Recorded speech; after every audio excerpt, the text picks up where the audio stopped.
Yeah, tell him hello for me. I would love to connect with him and even have him on the show if Yeah, I'll he's text wanting him to. and tell him to get back in touch with you. I'm giving you a to-do list. That's all Sorry. right. That's all right. That's why I have a calendar.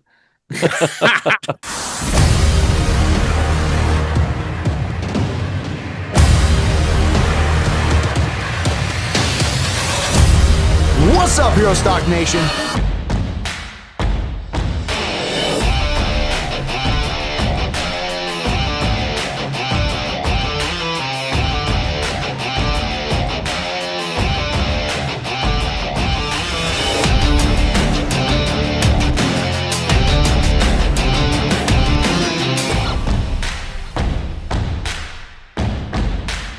Greetings, Herostock Nation, and welcome to the Roundtable, where heroes talk. Thanks for taking time out of your day to listen to some of the entertaining and often enlightening, heartfelt stories told by our veterans, first responders, Gold Star family members, and supporters of the Herostock mission, including our sponsors and nonprofit organizations that collaborate with us. Now, if you didn't know it, we also feature original music by singer-songwriters who have often served in our military or have a connection to it. And we really appreciate your support by showing up and checking out these interviews with us. Right now, I'd like to bring on our co-host, Matthew Jones. Matt, What is going on, time? there's still work to do, even though Hero Stock ended 3 weeks ago. And we've got another, 49 weeks to wait until the next one, Hero Yeah, Stock who's 26. counting? I mean, Yeah, not me. Oh, no. Even though I had a yeah, blast, right. we've got a number of vendors who showed up. Over 50 showed Yeah, up. And that's I don't, crazy. I'll be honest with you, I did not get to every single one of them. So, did you? No, No. no, I Okay. did All right. I don't not. feel so bad. I don't feel Yeah, so bad. there was a lot going on, and I know in previous episodes we've talked about, our experiences at Hero Stock, and there's a guest today that we have mentioned in those episodes, and we have wrangled him down. We have the infamous Anthony in today's episode, so we're going to get you to talk to him about like Oh, his yeah. experience with Hero Stock and how he saw it. Because I know we all saw Anthony out there trying to work, trying to get involved, and everyone just was like, "Sit down." Absolutely. So I think we're Oh gonna get it gosh, from we Anthony got it. today. Yeah, we were like the first one to grab him. It's kind of like, oh, you're feeling better? Great, get on the show. Get over So, here. so yeah, but we're also, we're going to bring on, Chris Parks, and I met Chris through Anthony, and I hope that the interview is going to be inspiring enough to check out his products as well. But let's go ahead and bring them both on right now. Anthony, hey man. Guys, Hey, it's good to see you. How are you? always. I'm blessed. I'm blessed to be here with you two and my bud that you guys are going to be bringing on. And I can't wait for this interview. Well, you sit tight because you, by the way, introduced me to Chris Parks. Hey, Chris, just so you Hey, how's it know. going? Hey, man, thanks for coming on the show. Just so you know, it was Anthony. I ran into him at one of the booths. He goes, you got to check out my buddy Chris over there, SmokinRWB.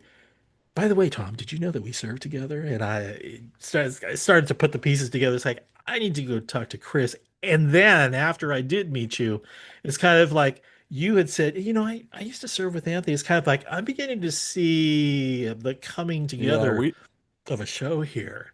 we need to So, get them Yeah. together and talk about the things they did. Like who was the first one late to formation. oh, definitely, for sure.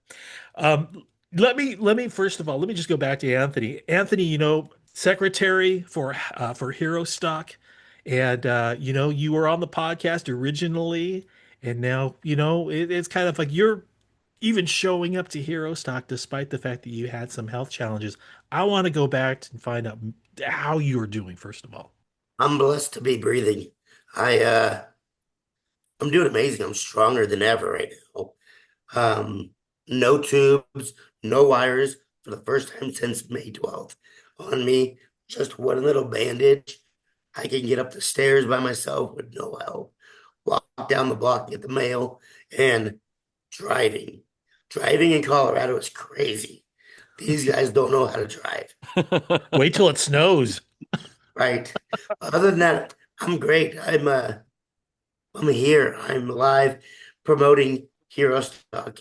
Got to go to Herostock You did. and got to see one of my good buds down there and got some delicious salt, man. Yeah, oh, I'll say, yeah, we'll get to that in a minute here, but I know you brought Aaron with you and you attended both days. Yeah. And I think the last thing was I got a hug from you saying, I gotta go. It's great seeing you. It was great seeing you. I want to know, were you able to enjoy yourselves? I was mad most of the days because, like you guys said, everybody kept sitting me down. And I'm like, I've been laying down and sitting down for 3 months. Let me help. I want to help. I'm Oh, healthy. brother. But that's the thing.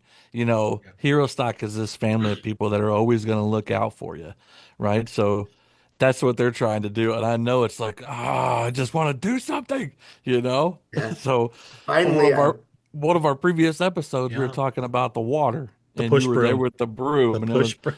yeah, I was Yeah, like, it was Anthony was raining. like, not on my watch, you I'm, know? I know I'm these are artists. You have to walk through this much water in a puddle. I'm like, no, give me the broom. And then I Yeah. got yelled at for it. Yeah. And they said, if you want to help, if you want to really help, Yeah. go meet each vendor, say thank you, introduce yourself. And Oh, that's what I did. yeah. Yeah. Is that where Go you press were? the flesh, man. Let them know how much you guys are, grateful for their participation. That's, you know, I gotta ask you, man, from hearing the bands compared to the year prior, what was your thoughts of this particular Hero Stock? Real quick, just give me a down and dirty testimonial. I really wish I would have got to listen to Lockjaw. I got to listen to them do their sound check, and I said, we're gonna be deaf after this stuff. Oh Um, man. Yeah. all these artists that they brought in, Mm. South of Center was really great. Kimberly Meyer, always great to see her. Shannon Book, that's my brother. Uh, always great to see him. Always love the advice that he gives me. And hey, one of my favorite songs, Dear Mom, he he played that and I cried my eyes out. Wow. Compared to last year, this year brought it down, especially with LV Shane being one of our co-hosts. Yeah. Yeah. Very intimate set. We interviewed him earlier in the day, and he said, I don't know what my playlist is going to be, but I do know that I'm going to RTR, Yeah, read the read the room. room. And boy, did he. He nailed that intimate set. He just brought his acoustic guitar and managed to just serenade everyone. And they were up at the front of the stage there, just taking it all in and loving it. And I anyway, was one of them. yeah. I have pictures. I got pictures.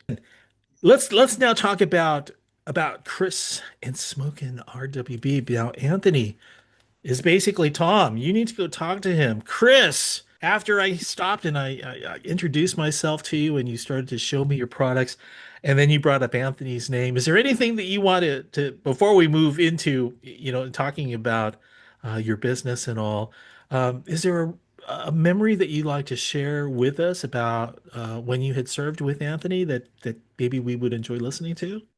Oh, there's so many. We kind of picked on him all the time. We would always wrestle. He was our go-to person because he was small. So we'd always just wrestle him and we'd pick on him and we'd pin him and he would take Oh, it. And it was Oh, great. you So bullies. I wow. got mine a few yeah, times. I got mine a few times. Oh my yeah, we goodness. kind of pushed him around, but it was all in good fun. Oh, So man. Now, how long ago did you guys meet? I mean, how long ago was that? And have you maintained that friendship the entire, span of time? well, we're both from the western part of Nebraska. So, I mean, we were in the same unit for a while. We deployed together. Mm. After our deployment, I mean, we kind of lost touch here and there. We didn't lose touch. It kind of faded, I think. And then we just reconnected about a year ago. So, We would run into each other at the yeah. grocery store, say hi, how's it going? How's the family? Good to hear that you're doing good, brother. And then one day, he called me up and was like, "Hey, I got this new product," and I'm like, "Cool, let me swing by. I'm free. I'm off." and he put some in my palm, and I looked at it, and I said, wow. And he goes, it goes best on ice cream. I bought a bottle and I ran home and threw it on some chocolate ice cream, and I'm like, Yeah, wow. crazy. Oh, wow, really? Oh, chocolate ice cream. Not too many things go well with chocolate ice cream. I mean, it's chocolate. Yeah, I'll tell you what Smoked doesn't go salt's well one of with them, though. chocolate ice cream is my Ooh. waistline. Oh. Yeah, sure. I'll destroy some ice cream. Well, I have to, say to Anthony, it's like, did I read that you bought mass quantities of Chris's product? You walked away with more than a dozen, I think. But Oh, I literally way just more than a wanted to dozen. sign. I literally just wanted to sign. I'm kidding. I Oh man, I bought 40 bottles from him. Some you of it said 40? smoked salt, 40, 4-0. 40. Not one Before, four. yeah. Not 1-4. 4-0. And Oh. the reason behind it is I went to the VFW the other day with the box and gave it to these veterans, talked about what Chris is about, hand out some cards, told them what Hero Stock's about. And I want to grow Hero Stock. I want to grow SmokinRWB because A, I I'm here because of a mission. And B, one of my good buds is trying to do the same thing. Make a product and tell his story Oh, and help each veteran that he can. that's awesome, man. Not a Yeah, lot of thank you, people brother. get that kind of support, so that's really cool. No kidding. Yeah, I need Good. another shipment. I'm down to 5 bottles. Oh gosh. Wow. Holy And cow. didn't you Well, just we got you hooked up, man. good grief. All right. Anthony, we're gonna go ahead and we're gonna just put you on hold for right now. And then enjoy what is it that you're drinking? Doesn't include like anything with seasoning in it, does it? Or maybe No, it it's does. hot mint tea to help my throat. Very good. Hey, we're gonna let you go ahead and step aside for just a minute here so we can go ahead and talk with Chris and find out more about his business. So Chris, let's talk about Yeah. your business. Why don't you give us the name, the location, how long? Maybe just give us a profile of your business, I should say. Well, it's we're based out of now Roca, Nebraska. We're just south outside of Lincoln, not too far on South 27th. We operate out of our house. It's smoking red, white, and blue. We make smoked salts. We only have 2 flavors right now: just a regular smoked salt and a smoked salt, pepper, and garlic. I'm just wondering what motivated you to create them. It was kind of a mistake. And then I took it to work and gave it to people, and they're like, you need to kind of sell this, you need to make this. And so I kind of pursued that, and I did. The response you got, was it what you had expected? No, not at all. Because 95% of people have never heard of smoked salt, and they're like, what, smoked salt? And then they try it, they sniff it or whatever, and they're like, oh my gosh, like, what is this stuff? And then you tell them more about it, and they're like, okay, I've never heard of it. So it's not new, but it's not common. What gave you the incentive to say, you know what, whatever you were eating at the time or whatever, wherever you were at the time was kind of like, I would love to actually try this combination of ingredients out to give it that taste that I'm looking for. Do you recall what that might have been, or where you were at, or where you ate, or what you might have been eating? So not really. I mean, salt's just kind of a universal thing, and we found the idea on Pinterest, and then I tweaked it and kind of made it my own. But and then we made that salt, pepper, garlic because that's the more common, for everything. You Type can't of lose deal. with that. So You can't lose with that so combination. it's kind of what we thought. And salt, I mean, you can't go wrong with salt. There's salt in everything, and salt just brings out the flavor. So When it comes to working with ingredients, how do you do that? I mean, I envision like a chemistry lab. It's kind of like a little of this, a little of that, shake it up, and then throw it on chicken, fish, beef, whatever. Is that how that works? I mean, it's just we use a kosher salt right now, and I smoke it in small batches on my grill for about 4 hours, and I do about 3 pounds at a time. So it's kind of slow, and Very, very time consuming. So it's really to get that smoke flavor buried up in that salt to kind of, for those people that have had the smoked salt, they know exactly the flavor profile that I'm talking about. So it's bursting with flavor. So, And when it comes to getting the ingredients, I mean, I think of like rock salt, bags of rock salt. Is that how you go about getting your ingredients? just take just a coarse kosher salt is all it is, and I put it in a mesh metal pan, and I just smoke it on my grill, pull it off when I think it's ready to go, and yeah, it's. And the testing process. What do you usually break out, like the burgers or pork chops, or I mean, how do you test that this is exactly what I wanted. This is how I wanted it to taste. What's the testing like like? a What's big that process? 20-pound brisket. Does it involve friends? Hey, I decided I've got a new, a new ingredient set of ingredients. I'd like you to come over and test it. Does that is that something It does happen that way. Yeah, it does happen. If we get new products, we got our select people that we use to test.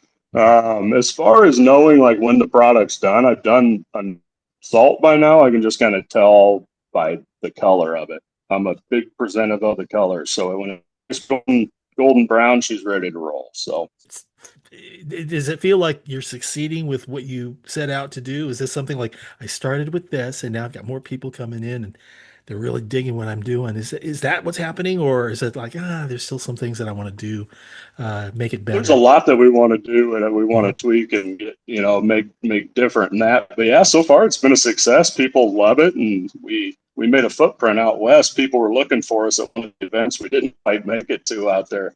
So that made us kind of feel good. People were asking about us and we weren't there, but Yeah. You feel good for a second, and then you feel bad, like, oh man. Yeah, it's like we missed you. I'm sorry. We'll have to get you on the next one. But yeah. So you have two products. I walked away with both of them, by the way. You did. and I did try them on chicken. And it was delicious. It was awesome. It was just awesome. But why don't you tell us the names of both products that people should be looking for? So we just have a regular, just smoked salt, and it's just called smoked salt. And then we got a smoked salt, pepper, and garlic, and it's SSPG. And there's a variety of things that you can put it on. And I did read your website, but maybe you can, and if chocolate ice cream, there's one right there. I'm going to have to try that out. So, but maybe you can kind of talk through some of this, or share some of the stories of people who said, hey, I tried it on this and this is what I got out of it. Are there any of those stories that you can share with us? So there's a lot. So the regular salt, I mean, it goes on everything that you would add salt to, anything, everything, meats, soup, salads, pastas, all that, but especially good on sweets, ice cream, cake, cookies, stuff like that. It's exceptionally good. The salt, pepper, and garlic, well, that goes on everything but sweets, pretty much, Yeah. So that's more of the meat blend for brisket, eggs, breakfast stuff, potatoes, veggies. I mean, For sure. the list is truly endless. I mean, and asparagus.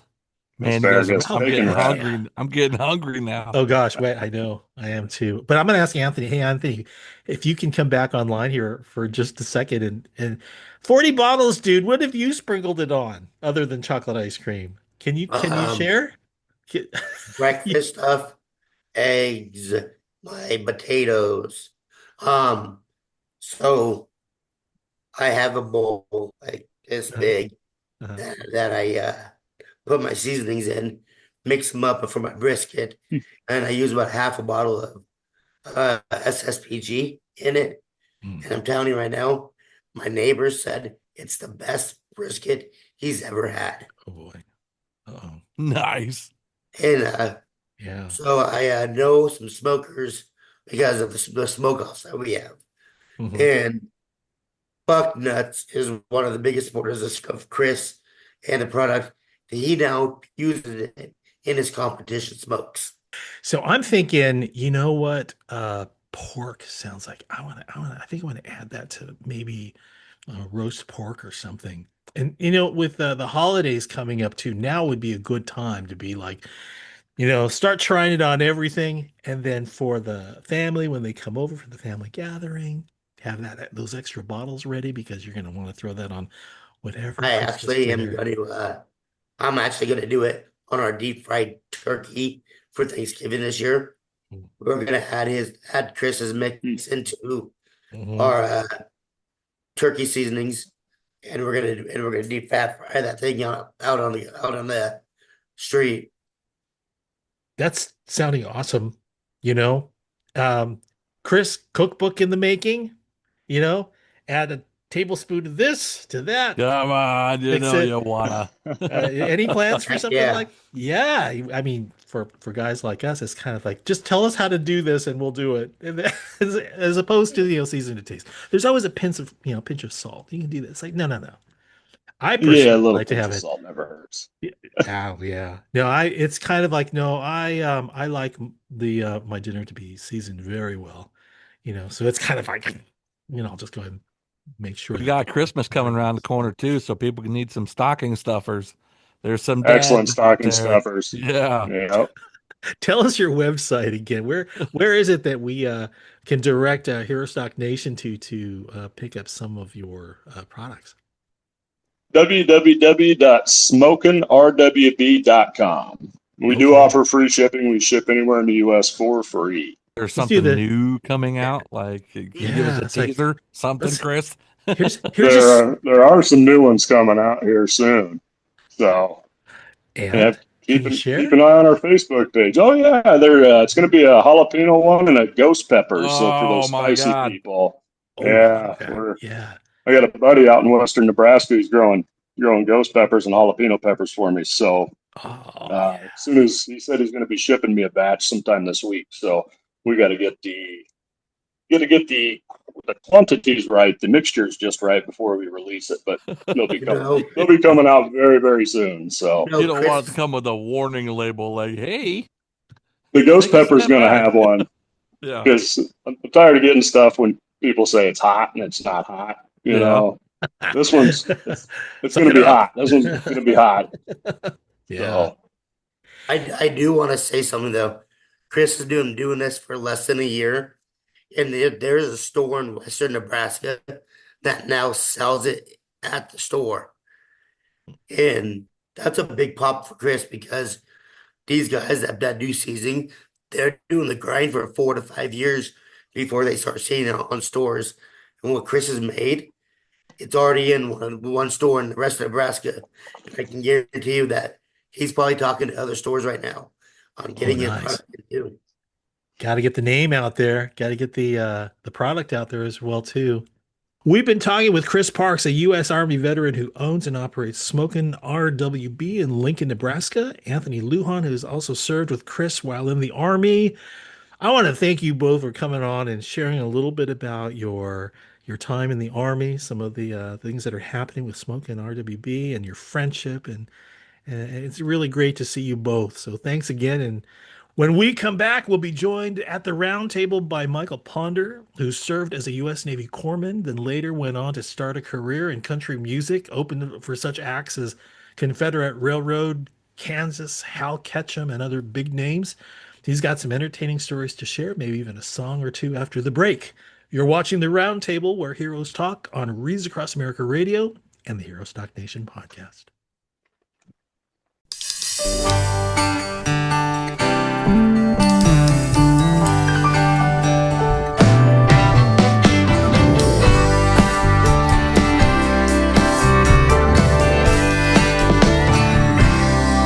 Driving down the road, getting lost on the interstate. I made a wrong turn. I hope it ain't too late.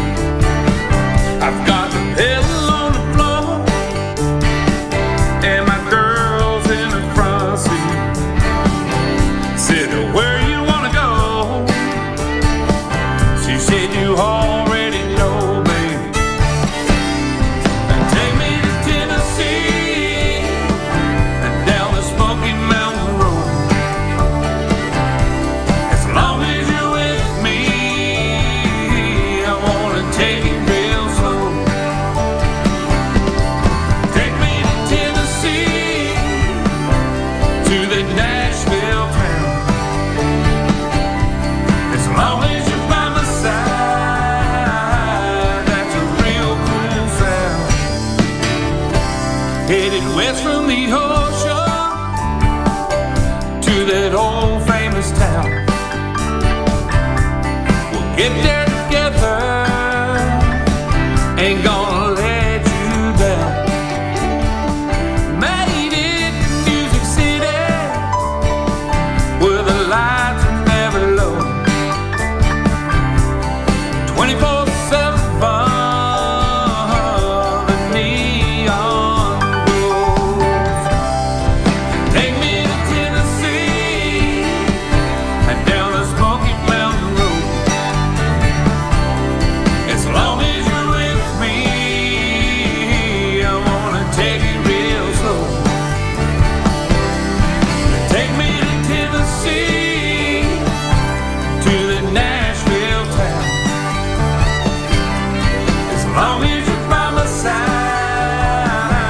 that's a real cool sound. Oh, take me there, boy.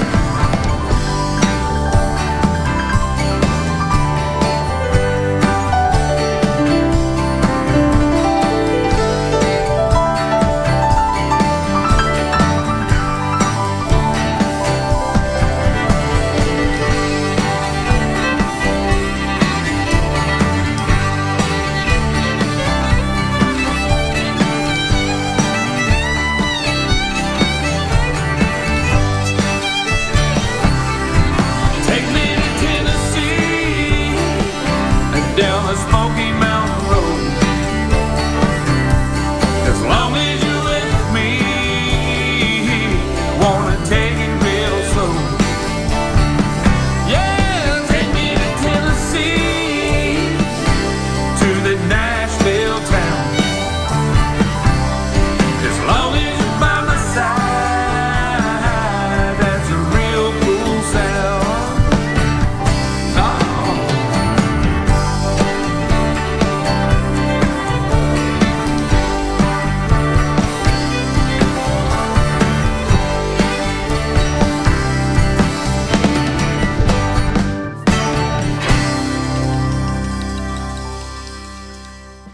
That's Take Me to Tennessee, a song that was written and performed by this week's musical guest, Mike Ponder.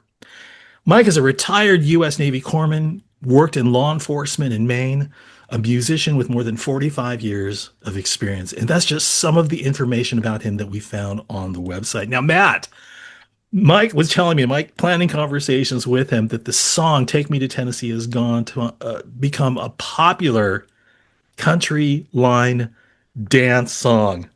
Who Yeah. else can we say that we've talked to about that? Oh my God. I mean, I'll tell you right now, to walk into like a club somewhere and to hear your music, on like being played over the speakers and people dancing to it. One day we'll see if we get there, but this guy has been there and I'm eager to talk to him. Oh gosh, well let's not wait any longer. Let's bring Mike Ponder on. Mike, how are you? I'm doing great, Tom. How's everybody? I'm doing fantastic now that we've managed to get a little bit of your time. After taking a look at your videos and your bio, I know you are a busy, busy man. Yep, they let me sleep every now and then here in Nashville. Every now and then, about once a week. I can't wait to get to some of these questions, and I know that Matt's got a few as well too, as we are both aspiring songwriters ourselves. But let's talk about that song, "Take Me to Tennessee," and maybe you can share with us. First of all, was the intent to create a line dancing song? Well, no, it was actually a dare. So about 2 years ago, I moved to Nashville and I went back to school for sound engineering, music production, and graduated. And I had great mentors. Man, Joe West has just been an absolute blessing in my life, and I still work close with him, which he's a 28-time Grammy Award-winning songwriter and has 28 number one hits out there. So like American Ride for Toby Keith and Wanted by Keith Urban, the Lunchbox album by Shakira. So he's a very good mentor to have. It's a great program for veterans. Yeah. So while we was sitting in one of the classes, of course, it's all veterans. and veteran songwriters that are in the classes there. My wife called me, and it was on lunch, and she says, since you moved me to Tennessee, you need to write a song, Take Me to Tennessee. That's the dare. Well, I had Okay. her on the speaker, and me and another veteran there. Matter of fact, you may have heard of him, Schaefer Mueller. Oh, Yeah. So me and Schaefer. Schaefer, that guy. Oh, Schaefer- that's right. Maybe I heard Yeah, it from him too. Schaefer heard the dare over the phone, and he goes, "Well, hey, let's write it." Oh, So man. I said, Yeah. "Okay." 30 minutes later, we had the song, and Joe said, "Well, let's just track it. We're in class." Mhm. So we started tracking it 30 minutes later. Had no idea that after I released it, that a week after, it would go viral as a line dance. No clue. Crazy. So a young lady from Hilton Head, South Carolina, she's part of the Margaritaville Latitude Residential Circuit. She Right. does a lot of entertainment and teaches line dancing. Mhm. She said, "Mike, I love your song. I'd love to get permission to choreograph a line dance to it." I said, "Yeah, sure, go for it. It ain't gonna bother me now." I released it. She sent it to me. I released it. The first 2 days it was on, I had 187,000 views. Whoa. And then the next thing I know, I had a guy from Denmark teaching it. Uh-huh. Terry was teaching it. Another guy from New Hampshire was teaching it. Oh, yeah. A line dance crew from South Korea asked me for permission to teach it. And the next thing I know, there's like 17, 18 different countries getting my permission to teach the line dance for my music. There's not just one instruction video, though. There are several. There's hundreds of videos online Yeah, no to kidding. learn how to do Take Me to Tennessee. Oh, It's gosh, yeah. crazy. Wow. Well, I couldn't that's get it awesome. on the radio, but I can go Yeah. viral in the line dance. Yeah. Well, Can't get it on the radio. Since then, has it charted? It has not charted for some reason. I What? can't get it to chart. Well, Oh, unfortunately, I'm not through a label. I cannot get a label here to pick me up in Nashville. wow. I've had a lot of roadblocks. They said, you're too old. Oh, that they say excuse. you're being a disabled vet. You got the story. You got the backline being, a combat vet with Purple Hearted combat vet and everything. So I've ran into so many. I don't fit the part they're looking for, basically. At least for you, you've been able to connect with a certain group of individuals, the line dancers, who are The taking line dancers. taking I got that in message. with John and- Rich, which is very veteran based. Oh, wow, And John yeah, says, yeah. "Well, you're just going to come work for me here at Redneck Riviera." So Mhm. 6 days a week, I do 6 live shows a week just there. Wow. So he gives me a point where it's a very patriotic bar. Mm. He believes in his veterans. And we can pretty much do any kind of charity work there. We do stuff for Folds of Honor. We do stuff for freedom13.org, Wish for Our Heroes. So he gives us a platform out of his place because he actually owns his place. It's not a bigger company with just putting somebody's name on it. John actually owns his place. And he gives the veterans a place to go and be patriotic. And he shares all of my stuff on his pages too. So one of my live views 2 Saturdays ago had 109,000 hits in an hour. That's amazing. In So an hour. who needs radio, right? Exactly. And right now it's There are all other about ways. social media. Other So- ways. There's a lot here to unpack, and I want to kind of break this down into bite-sized pieces, starting with let's go back to your youth and talk a little bit about the moment you thought that music has grabbed you, got a hold of you, and it's going to be a part of you for the rest of your life. I can't recall that because I was born on stage. My mother and father was part of the band of the Kendalls in the 70s. So we traveled around with them. We traveled with Little Jimmy Dickens. We traveled with Dale Reeves. We traveled with Jack Green. A lot of the older, which are now all past, unfortunately, but a lot of the original Grand Ole Opry members is who I grew up around. So for me, being on stage was my playground. I done my first recording on 8-track tape at the age of 3. I sung Will the What? Circle Be Unbroken standing on a stool in the middle of a big studio on reel to reel, which I actually still have one of the actual 8 tracks Nice. Oh, That's a left. great So, song too. so, So yeah. when you grow up in it, you don't really know, it's like it's second nature. It's Mhm. like I Mhm. always tell people, I said, my first language was music and my second language was English, which I still don't do very well. priorities, is how that But is. Yeah. that's the thing with me, Mhm. you don't know when it takes over your life because it's always been a part of your life. So Yeah. for me, being on stage is like being home. And it also growing up in it, it makes you a lot better musician because you know what you're listening for, you know what you're hearing, you know what to look for. And it's just like I can't tell you how I do it. All I know is I do it. Hey, I want to go back to something that was mentioned on your bio that I think you lightly touched on earlier. Your bio mentioned having to retire due to injuries that you Yes. had sustained while you were on active duty, and you had mentioned blindness and being deaf as well too. This is what you're dealing with right now Every day. as a musician, and I'm just curious, what's the workaround for that? Well, I was over in the sandbox, as we call it. I, it was a horrible time. Lost a lot of good friends. Um, I zigged when I should have zagged, and woke up on the USS Comfort having surgery. Um, it's not pleasurable when you got people shooting AK-47s at you. You either duck or you get hit. So I didn't duck good enough. My injury was to a limb, not internal body organs. So I lost some function in my foot. Um, I had my first surgery on the US Comfort, second surgery I done at Fort Gordon and Eisenhower Center down in Augusta, Georgia. When I had my second surgery, I threw bilateral blood clots and had a myocardial infarction on the table. So I had mitral damage in my heart.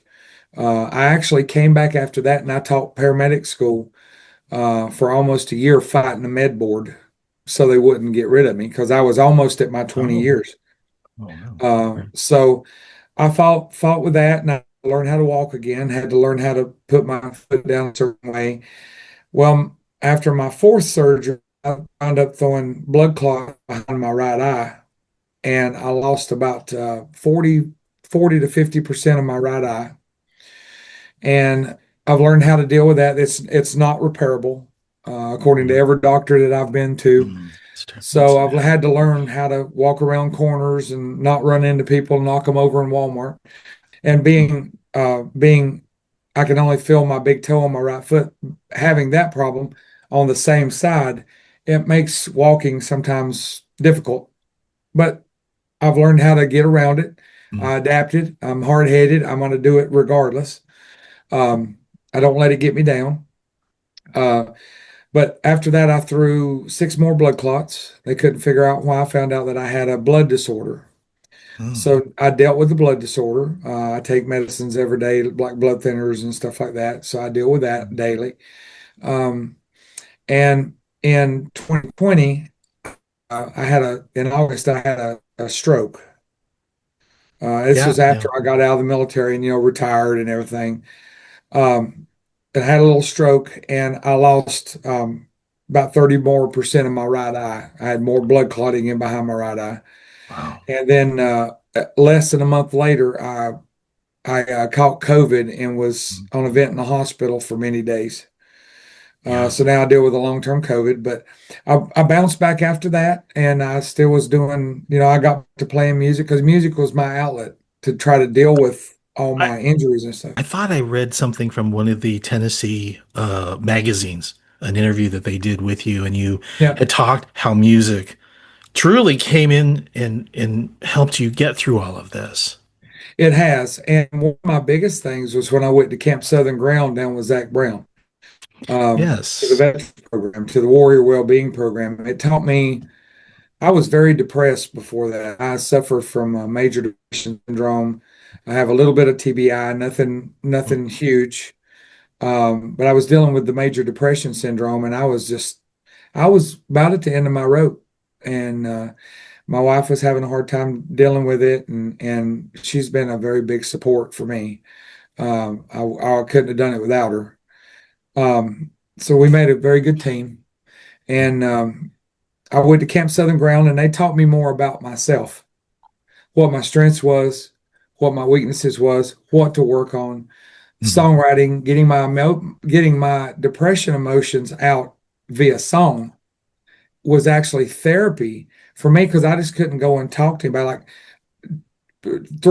I could not have sat here and talked to you like this. Mm-hmm. Yeah. I was closed down. I didn't want to have anything to do with anything. I wasn't sleeping good. It was bad. And that program doing the music, getting my emotions out in song was what kind of really started my career coming to Nashville. So that was the catalyst that really kind of supercharged what I needed to actually be successful. And I've been very blessed with good people in my corner. I've had bad people in there too, especially in Nashville. But I keep the good in my circles, and I just keep moving forward every day. I try to do good every day. I try to feel good, and I try to rinse and repeat. So I do good, feel good, and repeat. That's my motto I live by. I just want to say that what you shared with us, it's like going to hell and back and then some. And you would never know that from the the music that you share, the interviews that you do until you talk about that. But I believe that this is probably more in depth from what I've seen online. So I want to thank you for sharing that, Mike. I had no idea. I'm glad I can. I'm glad that Wow. I'm able to share that now. Is my big Yeah. thing. You know. Yeah. I mean, and- it's a real testament to the caliber of person that you are, and I feel you where you're coming from when it comes to music. I did music therapy for about 3 years when I had my PTSD and my traumatic brain injury. So when you were TBI 's talking no about joke, that, brother. it's not, it's one of those things that, I was super angry because I couldn't understand why I couldn't remember things. And I had a problem with word finding. I couldn't sleep, I was just sick to my stomach all the time. And it's relentless. So when you spoke about that therapy through the music, I mean, at first I laughed it off like, yeah, whatever, music isn't going to do that. It works. And I had to have someone tell me, "Hey, just shut up and try it." So I was like, "Okay." So I did, and I mean, it works. It really does. And I It mean, does. It works. what you shared, man, I thank you for your service. You are definitely a person who will not be kept down. So, thank you. Yeah, I'm pretty hard headed, as my wife says. But I will tell you, it's good to have a good support system. I've got a very loving wife that's very smart. She pointed out, even when I come back from Camp Southern Ground, how different of a person I was just going through the program. And it not only helped me as a person, but I think it strengthened our marriage. My youngest son, he has been a big supporter of everything I do, and he's here to help. And through the VA, my wife is actually, they consider her my caregiver. So I'm she has to point out on the days that, especially when my TBI kicks in, man, I can't focus to do hardly anything. And she's like my angel that brings me back into focus. And she'll go play your guitar. Go play your guitar. When you come back, you'll be better. And she knows exactly what you need. And she goes, and I just say, yes, dear, and I go do it, or go find a show to play. Go downtown, go play a show, and come back. You'll be focused. And that's what kind of brings me back into focus. Let's refocus on music here, because this is really, something that I'm excited about. I know Matt has mentioned that he's also equally as excited. I want to reference the last video that you posted on your Facebook page. It looks like you are the band leader, the lead singer. You also play lead and rhythm guitar. You have another guitarist behind you in the rhythm section, your drum and your bass player just out there rocking it out. playing country, playing classic rock, just having a good old time. Oh yeah. You're having fun, aren't You you? know, I can't lie. Yeah, I'm having fun. It's That it who shows. what else would a musician rather do than to play music and have fun doing it? It's the best. It's not work when you're having fun doing it, you know. If I can do a song or if I can make a joke or tell a bad dad joke or do a hula hoop contest or something like that in front of a crowd and it changes one person and where they are go from depression to being happy, I feel that I've succeeded for that day. And that's what I always try to do, whether there's 500 people or whether there's 10 people. They get the same show, they get the same energy. And three of the people out of my band are all veterans. So, Wow. yeah, Yeah, you know what? You are calling out how many of you are veterans and how many of you are law enforcement, fire department. That was very cool. The whole room kind of erupted. It's kind of like they were all it does. cheering you all on. Yeah, and after listening to, I know you did a couple of Steve Miller tunes, and you did some country as well too. I thought, God, you guys are world class. In my mind, it's kind of like it was really precision playing. You're probably going to laugh when I say that after comparing it with Kansas, but I really was impressed on just how tight you guys sounded. Now, first of all, let's talk about being a band leader. Can you talk about the process of, how do you pull these guys together? How do you motivate it? And how do you get through the night? What's your style? I tell you what, when I moved to Nashville, I went through and I started handpicking musicians to work for me. And I wanted to put together a band that was not only just good musicians, but overall good people. So I played with different bands and I played with all kinds of different musicians, and some of them were great musicians, some of them were mediocre musicians, some of them were new to town and didn't have a clue. Um, and I just started going through and picking out who I thought would be a good fit. And that took me a couple of months while I was going to school. So I was kind of, getting my ducks in a row. And I met Joe, which plays lead guitar for me. He's about 2 years older than me, big 80s hairband junkie. But just probably one of the, I would say, top 20 guitarists in Nashville. My drummer worked for me in South Carolina. So we was doing 280 to 300 shows a year up and down the East Coast. We had been together for about 7 years, and he got an offer to move to Nashville about 6 months before I decided I was coming back to school. So when I got up here, he goes, Mike, I heard you was in Nashville. I said, yeah, you want to play for me? He goes, yeah. And then I picked up a bass player, and Logan Hatcher is a former Marine. Great kid. Actually, he's not a kid. He's 31 years old, and he plays part-time. He travels with Travis Tritt's daughter and plays bass for her. Nice. So My. that's on the weekend. So I have him during the week. She gets him on the weekends. So I kind of have to share him. But just great people. And then I have a little fiddle player named Olivia Mason, which sets in with me sometimes.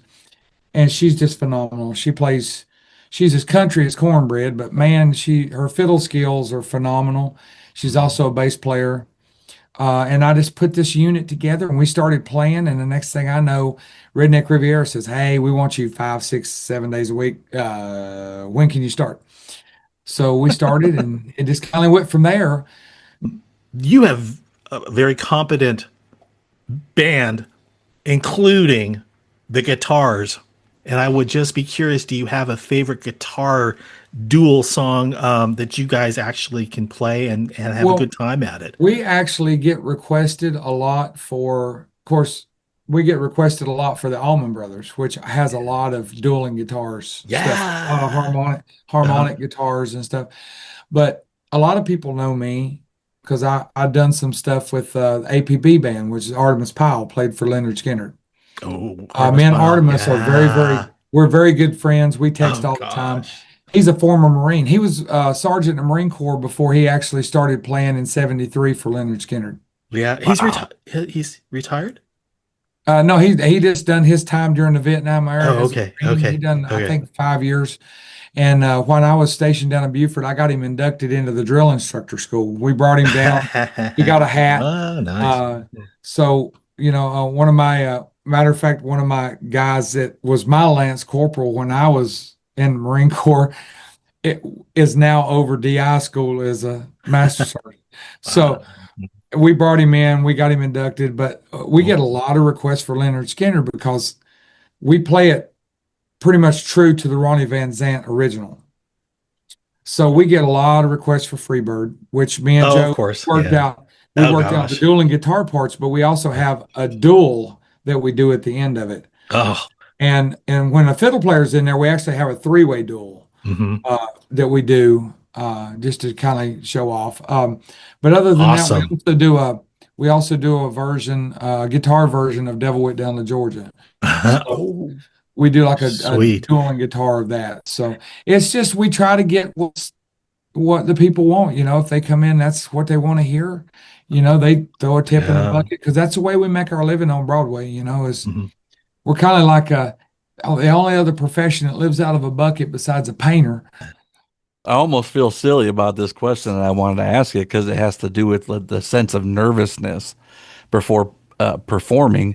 And I was curious as to about what time were you really comfortable and you weren't nervous anymore. But it seems like if you were born there, man, like you never had to worry, like it You know, was. this is my nervous moment. I'm going to tell you my nervous moment. And it actually happened to me about 3.5 weeks ago. On stage, never nervous. I've been in front of 10 people. I've been in front of 72,000 people. Yeah. No nervousness. It's just like I'm there to play music. I don't really see what's out front. All I know is I hear the excitement, and that's what drives me. My most painstaking nervous moment was in a music store 3 weeks ago. I was Okay. at a little place called Corner Music here in Nashville, and I was sitting in the back. They have this one guitar that I always look at, but it's like way out of my price range. But I always go in there. I pick it up. It's a Martin D35. It sounds absolutely beautiful. I pick it up every time I go in there. And I was sitting there. I pulled out my thumb pick, and I started playing these little rolls and stuff on the guitar. And all of a sudden, somebody laid their hand on my shoulder, and they said, "Man, that is some hot licks you're putting out there. Can you show me that?" And when I turned, it was Steve Warner. Oh gosh. My I re nervousness went through the Amazing. roof. My anxiety went through the roof, and I just wanted to look at him and say, "I'm really not a guitar player." Oh, Holy cow. He sat down with me for Yeah. the next hour and let me record a session with him. And he showed me a bunch of stuff on the guitar. I showed him stuff on the guitar. And it was probably the most nervous moment I've ever had in my life. Wow, the jitters I mean, just with the goosebumps was just like, well, and I can tell you this. I remember Steve Warner and being impressed by his song Midnight Fire. oh yeah, There's a lot of fancy picking in that song. For him to come and tap you on the shoulder like he's on that. a totally different, Oh he's my on a totally goodness. different scale than me. And for him to look at me and say, "Man, that's some great hot licks you're putting out on a guitar. Show me that." Oh I just wow. kind of sat there in awe, and I couldn't say anything. I was just like, uh, and I didn't know Well, what to say. yeah. Well, Wow, and someone Howard. He's a pinch me. Yeah. wonderful, wonderful, Yeah. humble man, very down to earth. He Yeah. gives me his number and says, "Hey, call me anytime." And I told Yeah. him, what I do with all the charities and stuff. He said, "Anytime you need me to help you, just give me a text. If I'm available, I'll come and help you." So just that Okay. kind of humbleness and Mhm. coming from that level of Yeah. musician in Nashville, it's like it's humbling, but it's also scary. For those of us who haven't met you, and for those of us who are listening and getting to learn about you and learn about your music, your journey, your story, can you kind of share with us, are there any like teasers, like any new songs coming up that you're working on that we need to be ready to hear? Well, I tell you, there's something special coming out. We just finished mastering it, and it's actually written by myself, Shannon Book, and Robert DePrato. I know Hey, everybody you just all said. three of you are like Operation Encore, right? we're all Operation Encore artists. We actually wrote this song in Zach Brown's treehouse. Oh, Was man. Zach there by any chance? Anywhere? Zach was there the following day, but he wasn't there with us. But we wrote this in his treehouse, and it's actually a rock song. Nice. I like that. I cut it. We, Shannon's a phenomenal writer. DePrado is a great writer also. And we put our heads together. We sat down in that tree house and we just said, we need to write a song. And I'll tell you what it's going to be. The name of it is called The Easy Stuff. The easy stuff. Cool. And it travels, and you guys will be the first one to hear this besides Shannon. Robert and Shannon has not even heard the song yet. It took us several hours. We was in the tree house for, I think, about 6.5, 7 hours.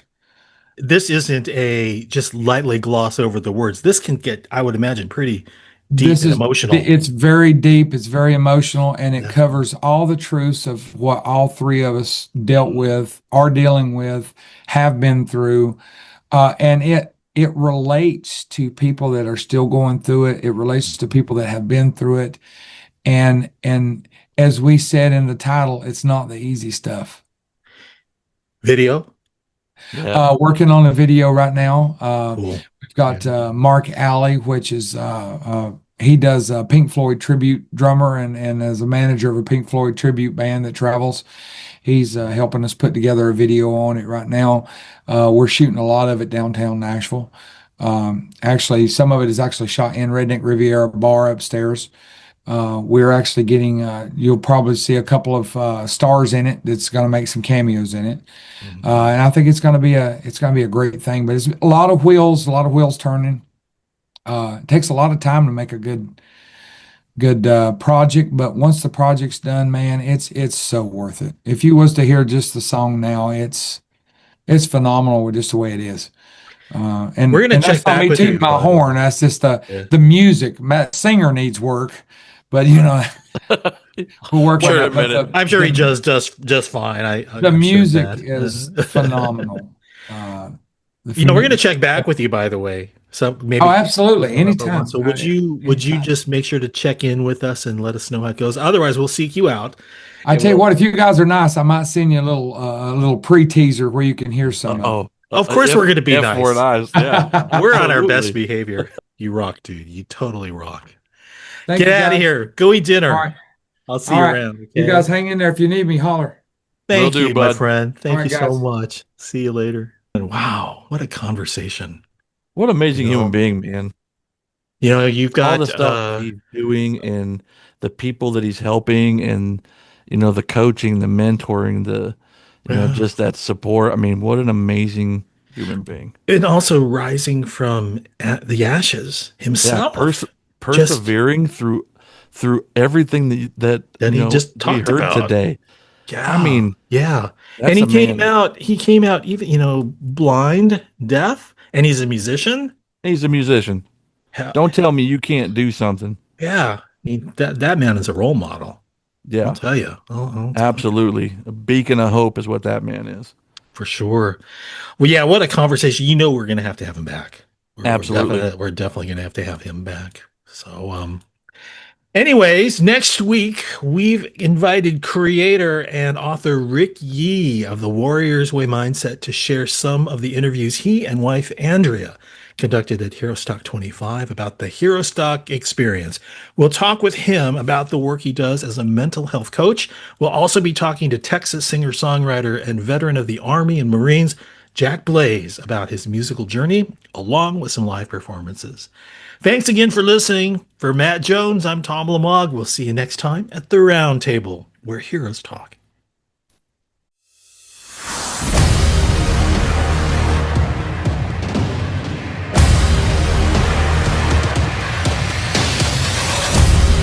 What's up, Herostock Nation?